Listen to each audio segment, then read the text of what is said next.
के सेशन में आपको डिस्कस की जानी है। तो आइए शुरू करते हैं। हाँ जी, किसी को कोई भी दिक्कत हो अभी तक? हाँ, तो किसी के यहां पर 110 है अभी, बहुत बढ़िया है। चलिए आगे चलते हैं साथियों।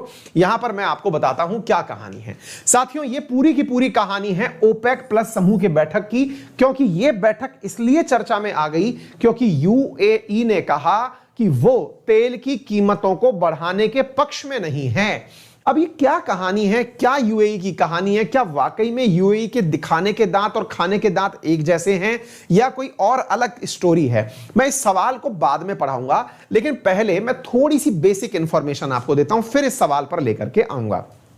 साथियों हाल ही में ओपेक कंट्रीज का आउटपुट पैक प्रपोजल जो है वो चर्चा में रहा। तो पहले तो हमें ना ये शब्द सीखना है, that is known as output pact, और दूसरा शब्द जो हमें सीखना है वो है ओपेक प्लस। अब ये दोनों बातें समझ लीजिए। पहले है OPEC, organization of petroleum exporting countries and plus, यानी इसके अतिरिक्त। साथियों 14 देश तो ओपेक के अंदर हैं, 10 देश प्लस के अंदर हैं, कुल मिलाकर के 24 कंट्रियों का यह संगठन है। असल में शुरुआत होती है कहानी ओपेक से, लेकिन पहले मैं आपको बताना चाहूंगा साथियों आउटपुट पैक्ट के बारे में। तो पहले समझिए आउटपुट पैक्ट क्या है।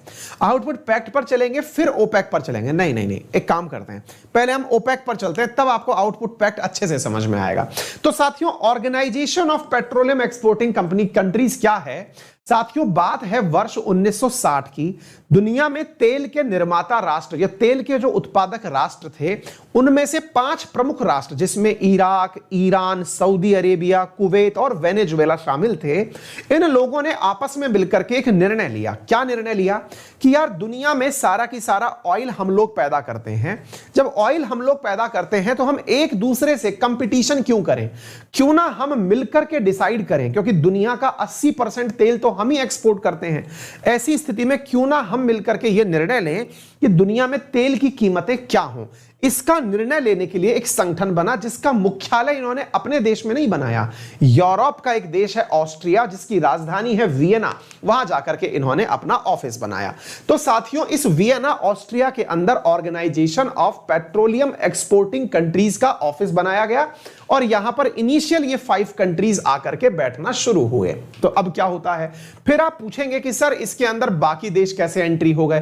तो वर्तमान में जब आप ओपेक कंट्री देखते हैं तो आपको शुरुआती 5 नहीं, उसके अलावा अन्य कंट्री भी दिखते हैं, जैसे ईरान भी है, इराक भी है, कुवैत भी है, यूएई भी है, Saudi Arab, Libya, Algeria, Papua, ये जो Equatorial Guinea, Nigeria, Republic of Congo, Angola, Venezuela, Ecuador, ये कंट्रीज भी अब इसमें शामिल हो गई हैं, जो कि शुरुआत में पहले 5 कंट्रीज के साथ शुरू हुई थी। अब इन कंट्रीज की संख्या बढ़ चुकी है। तो अब क्या होता है साथियों, ये कंट्रीज बढ़ना शुरू हुई और इन्होंने निर्णय लिया कि हम तेल की कीमतों को पूरी तरह से अपने कंट्रोल में रखेंगे।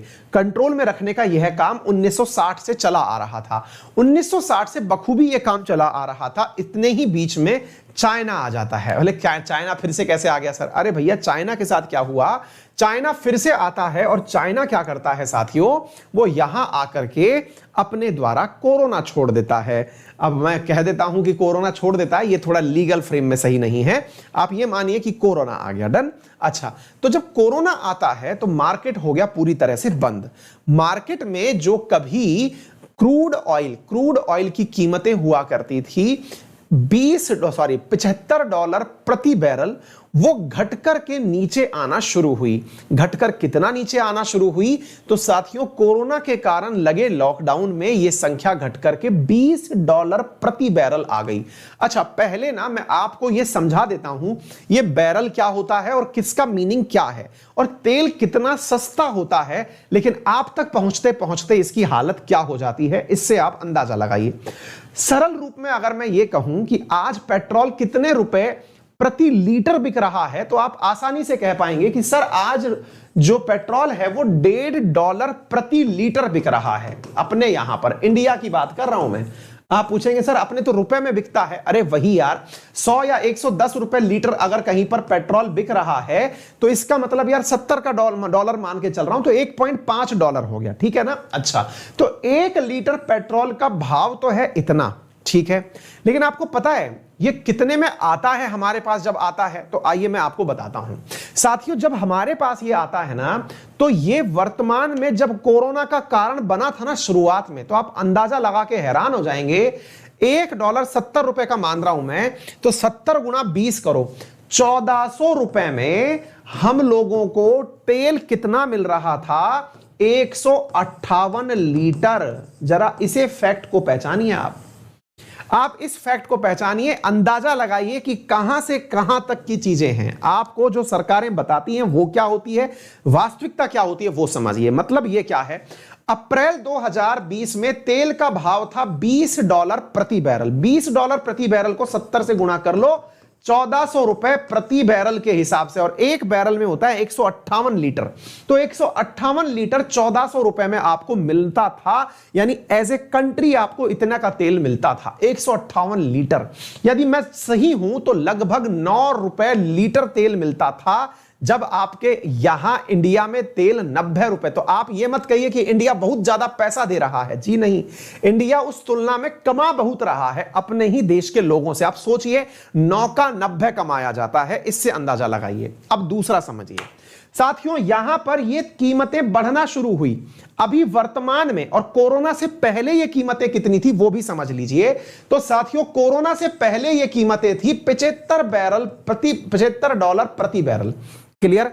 अब $75 प्रति बैरल का मतलब हुआ सीधा सीधा, अगर इसका गुणा 70 से कर दोगे आप, तो ये लगभग कितना बैठेगा? 7 7 49, मेरे हिसाब से 5000 रुपए पकड़ लो अधमार के। 5000 रुपए फिर से वही 150 के साथ में इसको 158 या 160 पकड़ के कर लो, एक रफ फिगर निकाल लोगे, 15 थी 45, यानी अगेन 30 रुपए के हिसाब से आपको ये प्रति डॉलर पड़ रहा था। ठीक है साथियों, 30 रुपए लीटर के हिसाब से अब पड़ना शुरू हुआ है। हालांकि तुलनात्मक रूप से महंगा हुआ है, सरकार के लिए तो यह कहना पर्याप्त है कि हम $9 तक पहुंच गए थे, और उससे आज हम जिस परिस्थिति में पहुंचे हैं वहां पर तुलनात्मक रूप से 3 गुना बढ़ गया है। लेकिन साहब, जितना प्राइस बढ़ा है, अगर हम प्रति लीटर के हिसाब से भाग लगाएं तो यह लगभग $30 रुपए प्रति लीटर के आसपास पहुंचता है। यानी सरकार को 21 रुपए एक्स्ट्रा लेने पड़ रहे हैं। तो भैया हमसे ही तो ले रहे हो आप। यानी अगेन अगर हम बात करते हैं तो आज अगर 115 रुपए लीटर आपको तेल मिल रहा है, तो उस 115 लीटर के अंदर आप लोग जो डिफरेंस देख रहे हैं 30 से 115 का, लगभग 75 रुपए वो केंद्र सरकार और राज्य सरकार वसूल रही है। अब आप पूछेंगे सर ये 75 रुपए सरकार क्यों वसूल रही है? क्योंकि सरकार आपसे और किसी भी प्रकार से पैसा निकलवा नहीं पाती, क्योंकि आपको कहा जाता है टैक्स दो, तो आप टैक्स देने से बच जाते हैं, कोई ना कोई बाईपास निकाल लाते हैं। लेकिन यह इकलौता ऐसा तरीका है कि बिना पेट्रोल आपकी गाड़ी चलेगी नहीं, और जब चलनी नहीं है, बिना फ्यूल आपकी गाड़ी नहीं चलनी है, तो फिर आपका कुछ काम होगा नहीं। अब आप में से कई लोग होंगे, अरे सर ये क्रूड ऑयल लेके आते हैं, इसको रिफाइनरी में रिफाइन भी किया जाता है। बेटा उसमें $2 प्रति लीटर का खर्चा आता है। आप जब खर्चा निकाल लेते हो ना, पूरा ट्रांसपोर्टेशन सब निकाल लो, कंपनी का सब निकाल लो, तो ₹7 बनता है 1 लीटर के ऊपर, जो सब खर्चे सहित बन करके आता है। यानी कि सरकार को जो 30 है वो 37 में पड़ता है, 9 वाला 15 में, उसके बावजूद भी ₹70 नेट कमाई करती है सरकार आपसे। फिर आप पूछेंगे सर कौन सी सरकार इसके लिए दोषी है, केंद्र सरकार की राज्य सरकार? दोनों बराबर की दोषी हैं। और सर सरकार दोषी है कि हम दोषी हैं? सबसे बड़े दोषी हम हैं। क्यों हम सबसे बड़े दोषी हैं? सर हम इसलिए दोषी हैं क्योंकि हम लोगों ने ही टैक्सेशन की इस व्यवस्था को अपनाया है। हम लोगों ने तरीके वो सारे अपनाए कि टैक्स कैसे ना दें। सरकार को पैसा लेना आता है भाई, आप भी सरकार में होंगे तो चैरिटी थोड़ी करेंगे, घर से पैसा थोड़ी लगाएंगे, आप ही का पैसा है जो आपको दिया जा रहा है। तो वो आपका पैसा लेने का तरीका सरकार का क्या है? अब सुन लीजिए, ये जो ₹75 होता है ना, इसमें से लगभग ₹30 केंद्र सरकार का होता है और ₹35 राज्य सरकार का होता है। केंद्र सरकार इस पैसे को कम कर नहीं सकती क्योंकि पूरे देश में उसे बराबर वैल्यू रखनी है। राज्य सरकारें अपनी आवश्यकता के अनुसार इस वैल्यू को कम ज्यादा करती रहती हैं। कई बार आप देखते होंगे, जैसे हम लोगों में से राजस्थान और हरियाणा में 10 रुपए का डिफरेंस है लगभग पेट्रोल की कीमतों में। तो होता यह है कि वो 10 रुपए वहां की राज्य सरकार ने अपने टैक्स में से कम कर रखे हैं। केंद्र सबको बराबर लगा के दे रहा है। राज्य सरकारें जितना मुनाफा कमाना चाहती हैं, आपको अगर अपने राज्य के बारे में जानना हो तो अंदाजा इससे लगा लें कि बॉर्डर स्टेट से आपका तेल सस्ता है कि महंगा है। अगर महंगा है तो आपका राज्य बढ़िया से पैसे कमा रहा है। आ गई बात समझ में? तो फिलहाल तो हमने तेल की कैलकुलेशन समझी। अब हम दूसरे तथ्य पर चलते हैं। तेल की कैलकुलेशन आगे लेके जब हम निकलते हैं तो बात आती है ओपेक कंट्रीज की। तो ओपेक कंट्रीज पर जो ध्यान जा रहा है वो क्या है कि ओपेक कंट्रीज ने क्या कहा कि साहब अप्रैल 2020 में हमारा जो तेल का था दाम वो बिल्कुल नीचे आ गया। इतना नीचे आ गया कि हमको अपनी कई इकाइयां बंद करनी पड़ी, क्योंकि व्हीकल चल नहीं रहे थे, तेल का उपयोग हो नहीं रहा था। ऐसी स्थिति में ओपेक कंट्रीज को क्या करना पड़ा? अपना प्रोडक्शन कंट्रोल करना पड़ा। और प्रोडक्शन कंट्रोल करने के लिए इन्होंने एक क्लॉज बनाया जिसे कहते हैं आउटपुट पैक्ट। तो ये आउटपुट पैक्ट क्या है जो आज के सवाल में मैंने आपको पढ़ाया, जरा इसे देखें आप। यहां पर जो शब्द लिखा हुआ है मैंने आज ही के सेशन में आपको दिखाया है। What is output pact? तो आउटपुट पैक्ट क्या है साथियों? इन कंट्रीज के द्वारा, ओपेक कंट्रीज के द्वारा लिया गया वो निर्णय जिसमें यह कहा गया था कि हम अपने प्रोडक्शन को कम करेंगे। कितने साल के लिए? इन्होंने कहा कि हम 2 साल तक अपना प्रोडक्शन नहीं बढ़ाएंगे जब तक तेल अपनी ओरिजिनल स्थिति में ना आ जाए। यह अप्रैल 2020 में लिया गया निर्णय था। अब चल रहा है जुलाई 2021, लगभग 1.25 साल निकल चुका है। ऐसी स्थिति में आज का कीमत जो है वो वापस वही आ गया है जो प्री कोरोना काल में था। अभी भी ओपेक कंट्री कह रहे हैं कि जो हमारा नुकसान हुआ उस नुकसान को बनाए रखने, बचाने के लिए, नुकसान से धन प्राप्त करने के लिए हम उत्पादन को कम रखेंगे ताकि मांग बढ़ेगी, और मांग बढ़ेगी तो वैल्यू बढ़ेगी।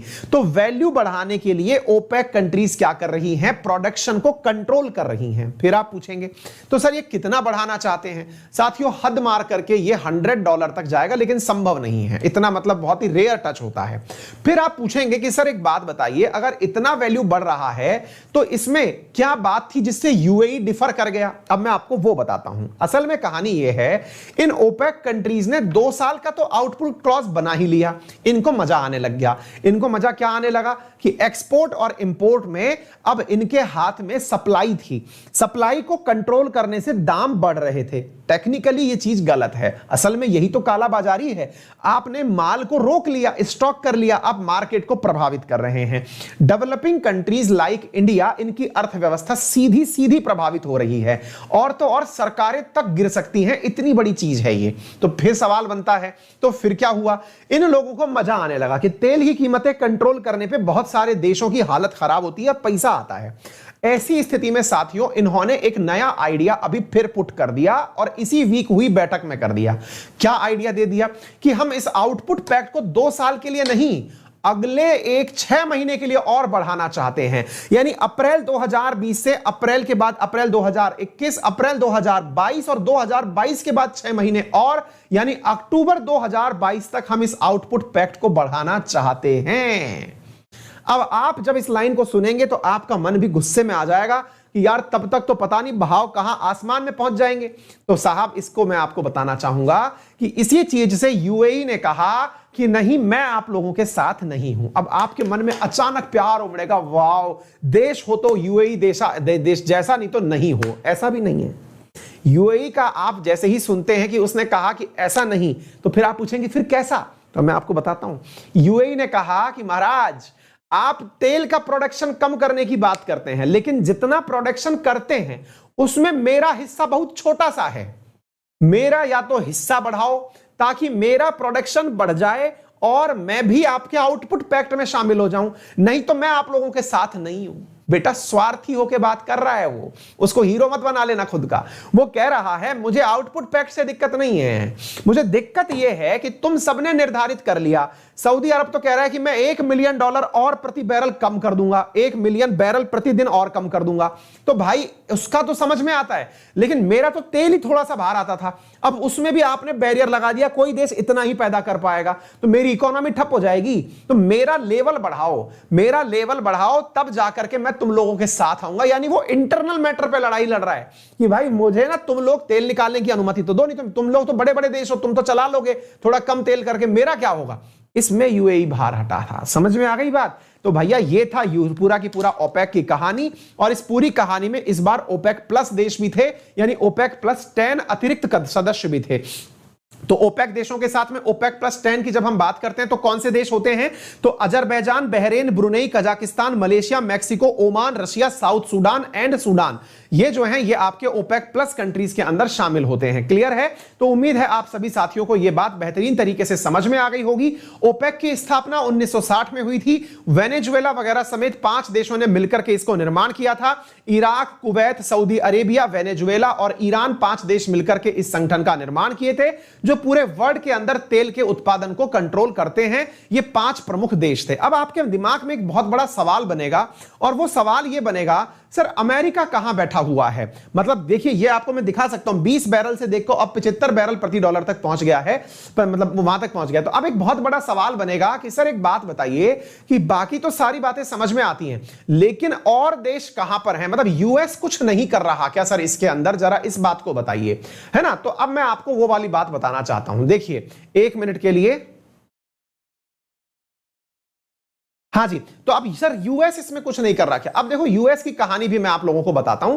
यूएस की कहानी क्या है साथियों, कि असल में ये जो ओपेक का निर्माण हुआ था ना, ये भी इसी कारण से हुआ था। किसके कारण, यूएस के कारण ही हुआ था। अब आप पूछेंगे सर यूएस के कारण ओपेक का निर्माण कैसे हुआ था। तो साथियों असल में हुआ ये था, यूएस के कारण ऐसा हुआ था कि 1960 से पहले यूएस की कुछ बड़ी कंपनियां थी जो कि तेल उत्पादन को पूरी तरह अपने हाथ में रखा करती थी। जब वो बड़ी कंपनियां तेल उत्पादन को अपने हाथ में रखा करती थी, जिसमें से गल्फ प्राइड का नाम सुना होगा आपने, तो ये लोग जब अपने हाथ में रखते थे तो ओपेक कंट्रीज को लगा पैदा हम करते हैं, और अमेरिका 1960 से पहले तेल का मालिक बना बैठा है, तो उसको मजा चखाने के लिए ये लोग एक हुए थे। अब हालत ये हुई कि साहब इनका कारण से हम लोगों की हालत खराब हो गई है। हमारे यहां महंगाई बढ़ रही है, रिकवरी हो नहीं पा रही है, इन्फ्लेशन रेट बढ़ गई है ना। हमारे यहां पर जो हम कोरोना से राहत चाह रहे हैं वो हो नहीं पा रहा है, तो हमारी हालत खराब हो रही है। बाकी तो सब समझ में आता है, ठीक है ना। तेल अगर हम बात करें, इंडिया सबसे ज्यादा कहां से आयात कर रहा है, तो सबसे ज्यादा इराक से, फिर सऊदी अरब, फिर UAE, Nigeria, US, Kuwait, Venezuela, Mexico, Russia, Qatar, लेकिन इसमें कहीं भी ईरान नहीं है जहां से हम तेल मंगाते हों। उम्मीद है आप लोगों को यह बात समझ में आ गई होंगी। अब बात बनती है कि इंडिया ने क्या कहा, तो इंडिया ने कहा है कि भैया ऐसा मत करो, अगर ऐसा हुआ तो हमारे हाल हो जाएंगे खराब। ये रही पूरी की पूरी जानकारी। क्लियर। तो उम्मीद है आप सभी साथियों को यह बात समझ में आ गई होगी। ऑयल पॉलिसी मीटिंग बता दी मैंने आपको, यूएई का क्या क्लैश हुआ वो मैंने आपको बता दिया, और भविष्य में संभव है कि